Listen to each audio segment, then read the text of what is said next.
And you are going to be doing,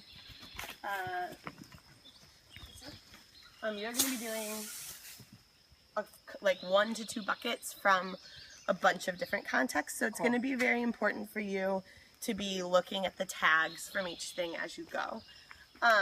But generally what you're going to do is you're going to take a bucket, you're going to lay down a piece of window screen in here.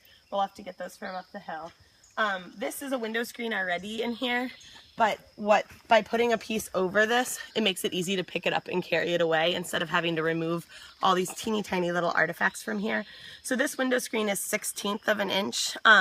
So it's a lot smaller than even the 1/4 inch stuff you guys have been collecting on Mound A, and then a whole lot smaller than what we normally do with 1/2 inch.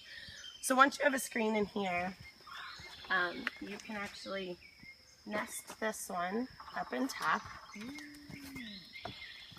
And so what this allows us to do is separate the 1/4 inch artifacts from those little 1/16 inch artifacts underneath, so that when we analyze the material, they kind of come pre-separated for us. We don't have to do that back in the lab, which is great. So all you'll do, it's a pretty simple job really, is you'll pour the dirt into the top of the water screen here, 1 bucket at a time. You will put whatever tag came with it in there with it. Sometimes if it has 2 tags, you could put 1 in each, but they won't all have 2 tags.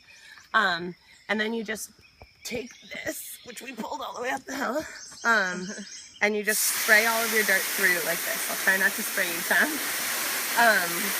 And generally the idea behind water screening is because of the water, it allows us to recover a much smaller type of material, because you, as you can imagine from all your experience screening now, you couldn't get stuff through a 1/16 inch screen on your own. So this allows us to collect a smaller amount of material, and it also allows us to collect it in a way where it doesn't beat up the material as much. So you aren't going to have to do as much grinding of the dirt through. You're going to be able to spray most of the dirt through. So you want to minimize the amount of grinding that you have to do with your hands. Just sort of stir things around, let the water wash it off. And then once this screen has no more dirt in it and only artifacts, you can move it off to the side here. And then chances are this screen will still have a fair amount of dirt in it. So then you can go through it and you spray it over again. And it's fine to sort of stir it up with your fingers. Just don't like mash it with your hand. Because we'll get things like teeny tiny bones, charcoal, little pieces of shell, all sorts of stuff in there that we want to protect as much as possible and try and keep it identifiable so that even the teeniest fish make it into our report at the end. So then once you get this done, I mean, the goal of this is you don't want any dirt to be left in this, or else it makes it really hard to identify, because as you can imagine, we can't take a toothbrush and wash those teeny bones. So the dirt needs to be rinsed away, and you can, you know, just do that visually. You can also sort of look at the water that's coming down from underneath it, and if the water's totally clear, then you're probably good. But I'm happy to come look at your first one if you want to.